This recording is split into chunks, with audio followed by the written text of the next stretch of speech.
Chris.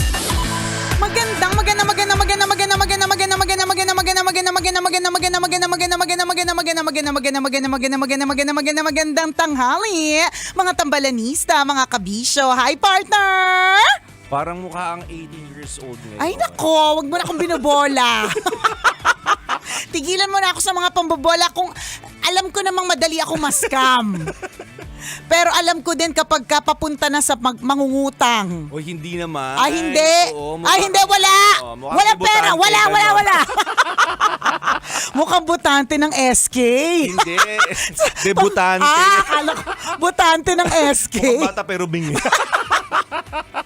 Yung pabata pero tanga. Ganon. Ayan. Lakas makabata na suot mo today. Ganun talaga. The color is very Very ube cheese pandesal. Yan, 'di ba? Ganun talaga, kabisyo. Minsan 'di ba may mga outfitan na nakakabata, may mga outfitan na nakakatanda, at meron din mga outfitan na nakakairita. Nasaan ka ngayon? Saan ka, kabisyo, 'di ba? Doon ka ba sa nakakabata, nakakatanda, nakakamature, nakakaseryoso, nakakayamanin, o nakakairita? Saan ka? Correct. Yan, 'di ba? Ano yung sinusunod mong guidelines doon? Ay, may guidelines. Wala. Tina-target mo, kailangan pag mananamit ako, kailangan Kailangan ako nakakabata. Hindi, ang target ko lagi nakakapanakit ng kapwa. Charot. Ang sama ng target, kalurk. Wala naman, partner, basta dapat yung komportable ako, ganon. At yung pagiging comfortable, mga kabisyo, iba-iba din ang definition niya na. Merong mga iba na ang komportable na gusto nila ay yung maluwag talaga. Pero may mga iba naman na kaya ang komportable na gusto nila ay yung maganda sila. Kahit Makate, may mga ganun damit ang kate-kate pero mas komportable. Correct, 'di ba? Pero mas gusto niya, mas komportable siya na kahit Makate pero maganda. Ganun. Ay, parang may kakalala akong ganun. Makate pero maganda. Damit maganda. pinag-uusapan. Damit ba? Kala ko babae. Totoo din naman yung sinabi may mo. mga ganun na parang ang ganda niya pero ang kati niya ganun. Damit pala pinag-uusapan. So, ako ang talagang goal ko lang din diyan, komportable. Oo, ganon. Malamang ito hindi to first time na narinig mo na pag nanamit si Nicole Yala pang malakasan. Hindi. Hindi, simple lang to. Tingnan mo, pang malakasan ribbon, to. may ribbon na malaki. Pamigay ka today. Pabigay ako kay diba? Mayor today. Kaya lang, di ko sure kung tatanggapin ako ni Mayor. Sabi ni Mayor, ay, ang tanda naman ng regalo. Ano ba yung may wrinkles yung regalo? Ganon. Huwag nating dayain sa ribbon. Kita ko yung totoo, sabi ni Mayor. Huwag kang ganon, Mayor, ha? Kainis to. Diba? Malamang di yun first time na na-receive mo. Pag nanamit si Nicole, pang malakasan talaga. Hindi lagi tinatanong. Mamahalin yung mga damit. Parang, pero hindi lahat. Yung iba doon galing kortina. Sa true. Tinahitahi lang ng kamay. Correct. Mantel-mantel na tinahitahe, pinagtitagpi. Correct, di ba? Hindi totoo na lahat ng sinusuot ay pang... Okay lang yan, aminin mo na, hindi nakikinig yung asawa mo. Hindi! Nakikinig siya. Ayusin mo yung mga ayusin mo yung mga tanong mo. Hindi, kanya-kanya naman talaga. Ang natatandaan ko, eto na naman po tayo sa nung araw. Ngayon kasi very diverse na tayo eh. So ibig sabihin ng diverse. Iba-iba na. May mga nagda-diverse. Yan. May mga iba. May mga iba na may pang dive ang cost ng ang outfit. Parang magda-dive ka ba ngayon? Ganon. Diverse sila. Kasi diverse sila. Hindi, pero may mga ganon na ngayon kasi diverse, ibig sabihin iba-iba. Natatandaan ko nung araw, partner, usong-uso yung mga pantalon na kita yung sobrang low waist. Oo. Yung kita na yung brief tapos saka magpapantalon nasa ilalim. Correct, 'di ba? Nasa ilalim ng sabi nga nila, insert coin. Yan, ganon. Uso yung ganon at dahil uso siya o kaya yung sa mga babae, flare na pants o kaya bot ano yung tawag doon na bell bottom, mga ganon, lahat ganon. 'Di ba? Natatanda mo yung part, parang nung araw ganon, naabutan natin na nung araw lahat naka-alpombra. Dumating yun ha, 'di ba? Natanda mo yun, parang kahit anong forma pero alpombra kasi yun yung in. Pero ngayon, ang baho-baho na ng paa sa true, alpombra pa rin kasi yun yung in, 'di ba? Pero ngayon hindi na. Hindi mo na masasabing ang uso lang yung paldang makulay. Hindi, walang ganon. 'Di ba? Kanya-kanya na po talaga. At ibig sabihin po nun mga kabisyo, kanya-kanya na din talaga ng opinion, kanya-kanya talaga ng alam mo, ibig sabihin ng kanya kanya-kanya. Ito talagang pinaka-lesson dito ha. Kaya po tayo binigyan ng kanya-kanyang buhay para hindi po tayo mangialam sa buhay ng iba. Yes. Yun ang lesson. Mula In other sa words, damit, Huwag kang pakialamera. huwag kang pakialamera, buhay niya yan, Kung di suot ba? niya ngayon malaking ribbon, wala Correct. kang pake. Ano ngayon, 'di ba? Kung gusto niyang ganon, 'di ba? Correct. May mga tao kasi nangingialam, bakit ganun yung, alam mo mas bagay sana sa yung ganito. Alam mo yung mga ganon. Madaming opinion. Hindi ikaw bumili. Ikaw magsuot. Di ikaw magsuot, 'di ba? Totoo yun. Minsan nagja-judge tayo according to how the person dresses up, pero minsan may dahilan kung bakit sila ganun magdamit eh. Oh. At may lalib din pa minsan. For example, meron akong kalala dati partner, yung mga damit niya talaga, yung yung sinasabi natin, may mga damit na nakakabata, may mga damit na nakakatanda. So bata pa siya. Pero lahat ng mga damit niya partner, alam mo yung pang principal, yung wala pa, sorry po, kung meron pong batang principal, pasensya na. Ayun namin mataba ba kayo? Hindi. Hindi ako tumawa, ikaw lang. Hindi ibig ko sabihin partner, yung pagka kasi principal, formal. Oh, yes. Pagka formal, hindi nagsusuot ng mga malalaking ribbon na ganito ng mga pa-t-shirt, 'di ba? Oo. Ang sinusuot nila yung mas akma, 'di ba? Correct. Mas kagalang-galang, 'di ba? Yung ganon. Totoo yan. So, bata pa siya noon, hindi ko makalimutan mga 19 to 20, hindi pa kami gumraduate ng college partner. Pero ang pormahan niya talaga, college din, 'di ba? College pa lang ko pero ang pormahan ni ate girl college din. Okay. Tapos syempre, Bakit daw? kasi partner, wala pala siya masyadong pera. So, Ay, hindi kasi wala pang sila. malakasan na nga yung pang-college din, eh. Oo, hindi, 'di ba? Yun nga, ganyan din reaction ko. Paano walang pera pang malakasan yung mga outfitan mo? Yung pala yung nanay niya ay college din. Oo. So, ang sinusuot yung damit ng niya, nanay correct, niya. kasi walang extrang pera. At doon ko nalaman, wala bang pera sa pagiging college din. Charot. Ano ba yun? Sinasabi Alam mo mo, lang, dapat nakikialam eh. alam mo talaga, Kakasabi lang eh. alam mo partner, ayoko na suotin tong t-shirt na ito. Parang yung ribbon, nangingialam siya ng buhay. Parang marami siyang Nagdudulot opinion. ang kasalanan Sa yung suot ng true. ribbon today. Correct. Diba? Tigil ko na nga magsusuot ng mga t-shirt na may mga pa-ribbon. Diba? Pero yung pala yun, na okay, kaya pala parang mas matanda yung forma niya. Kasi yun yung time partner na lahat nga pare-parehas na naka-t-shirt, lahat pare-parehas na naka, ano ba yun, na Doc Martens. Parang mga ganun, may mga ganung mga Correct. pare-parehas eh. Tapos siya, ibang-iba talaga yung kanya. Yung kanya talaga pang mature. Totoo yun. Tapos ginudge na siya na parang ba't siya ganyan, chu-chu-chu, ang dami ng chumismis. Pero nung umusisa, yung usisera, hanapin mo kung sino yung usisera. Nasa tabi-tabi lang ba to? Naririnig niyo siya ngayon. So nung inusisa ng usisera, Kaya yun naman naman pala. Kaya naman pala. At yun naman siguro, kabisyo yung dapat nating alalahanin sa araw-araw. Hindi yung umusisa, pero kung halimbawa uusisa tayo, para intindihin natin, bakit ganyan siya mag-isip? Anong pinanggagalingan niya? Bakit ganyan siya pumorma? Ba't ang sungit niya? 'Di ba mga ganun? Kanya-kanya talaga tayong preference, in other words. Kanya-kanya ng interest, Yes. kanya-kanya ng taste. Particularly Correct. sa paraan mo ng pananamit. In other words, may kanya-kanyang storya po ito kasi nga kanya-kanya tayo ng taste. Tama. Kaya sinabi ni Nicole, diverse. At dapat nating igalang yung diversity na yon. Yung kanya-kanyang hilig natin sa iba't ibang bagay. Ganun din sa pananamit. Naalala ko lang din dati, partner, nung kasi ako talaga mga damit ko black. Asawa mo puro black din. Oo, Talagang puro black. Pumapasok ako dati, Monday to Friday, isang t-shirt na black. Oo, black. Oh, Isang t-shirt lang ba talaga yun? Dati, nag-deny ka pa. Sabi mo, iba-iba pero black.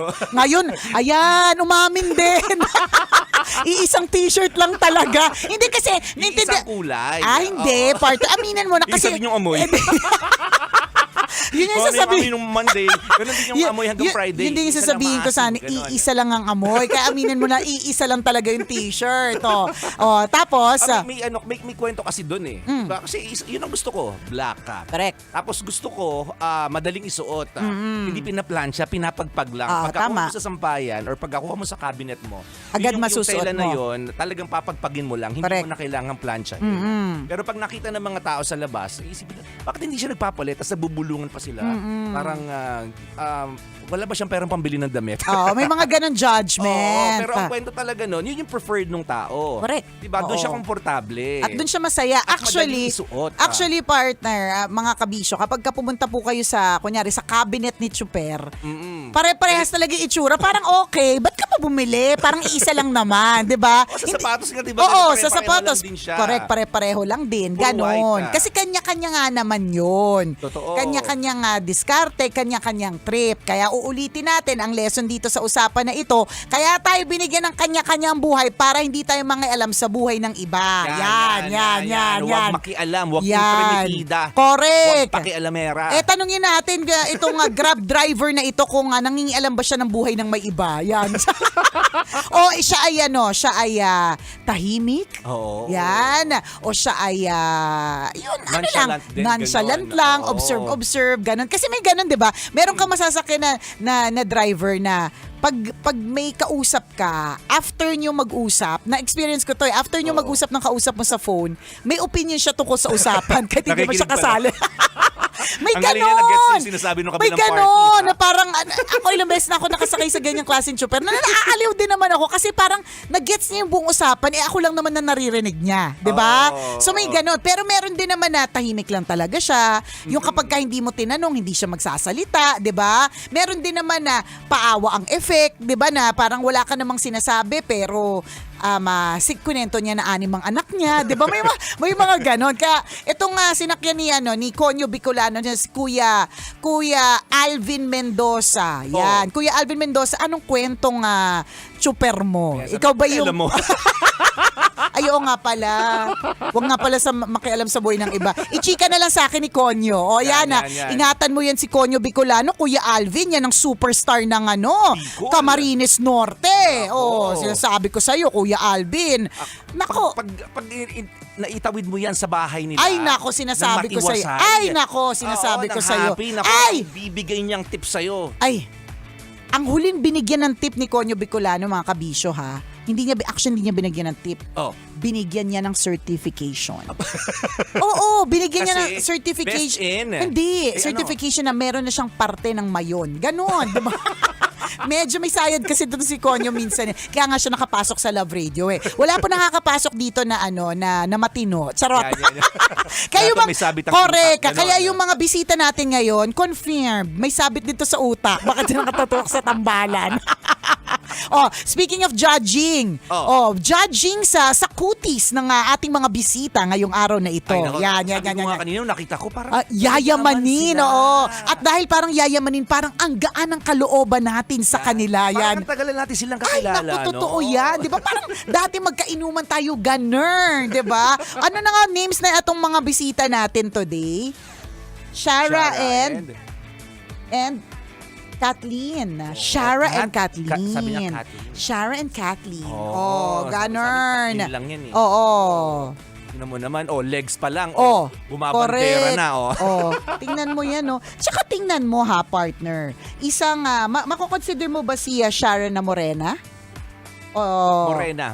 Morena kumpara kay Kathleen. Morena, Di ba? Tisay. Pero, Perfect blend. whatever the color is, Yes. partner, wala silang buta sa mukha. Grabe, ito na Sarado po talaga. yung ilong nila. Ay, joke. Doon ako sa cheeks pala. Wala pa. Yan. Pores. Sarado yung mukha. Sarado po yung ilong nila.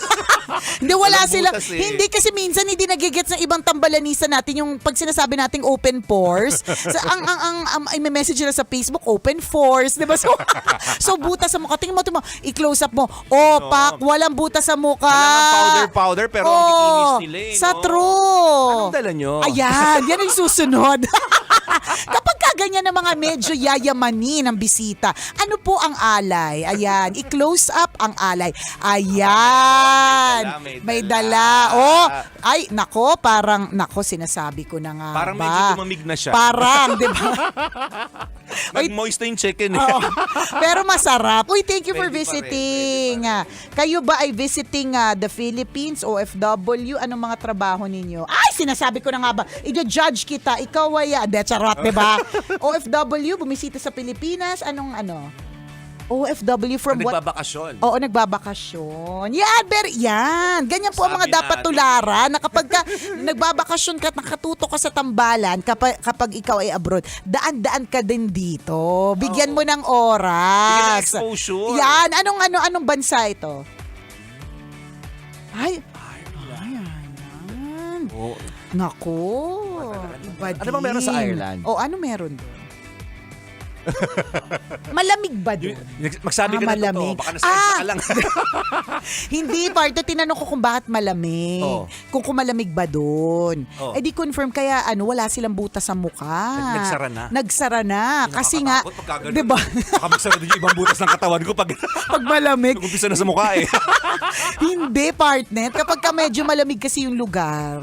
Oh. 'Di ba? Nagsasara talaga. Nagsasara talaga. Ang mga ayoko na pala magsasara yung ko diyan. Charot. Hindi. Pansinin mo, partner, isa sa mga skin na regimen ng iba, naglalagay nga sila ng yelo sa mukha para magsara yung mga butas sa mukha, yung mga pores sa face. Dahil malamig sa Ireland. Hindi mo na ganyan. kailangan maglagay ng ice sa mukha. Yan. Nasa maling bansa talaga tayo, kaya tayo bukas na bukas talaga yung Naghuhumiyaw yung Oo, pores. correct. Ang init kasi sa Pilipinas, nakakaloka. Bukang-bukan na nga Sa nagmamantika. true, 'di ba? Hay nako. Thank you for visiting, Sharon Salamat. Kathleen. Salamat ng bonggang-bongga. Ayan na. Kakausapin namin. Yes. Doon Laging chicken lang. Correct. Sabihin namin Ireland tapos tropical, 'di ba? Charot. Hindi, pero alam mo, nakakatuwa kapag laging sinasabi ng mga tambalanista natin na kapag umuwi ako ng Pilipinas, dadalaw talaga ako dyan. Or pangarap ko makita at makilala yung tambalan. Tas ginagawa nila ng paraan. Tama. Kasi And thankful kami doon. Correct. At gano'n naman kasi po talaga sa buhay. Kung gusto, may paraan. Kung ayaw, maraming dahilan. Yes. Kailangan pa bang i-memorize yan? Basic! Muli ako ang kumikinang ina mo na si Nicole Yala. At ako naman si Cambio King Chris Chupe. Na nagpapaalala, una magdasal ka para mabuhay ka, pangalawa magtutbrush ka para mabuhay naman iba. Yun! Kailangan pa bang i-memorize yan?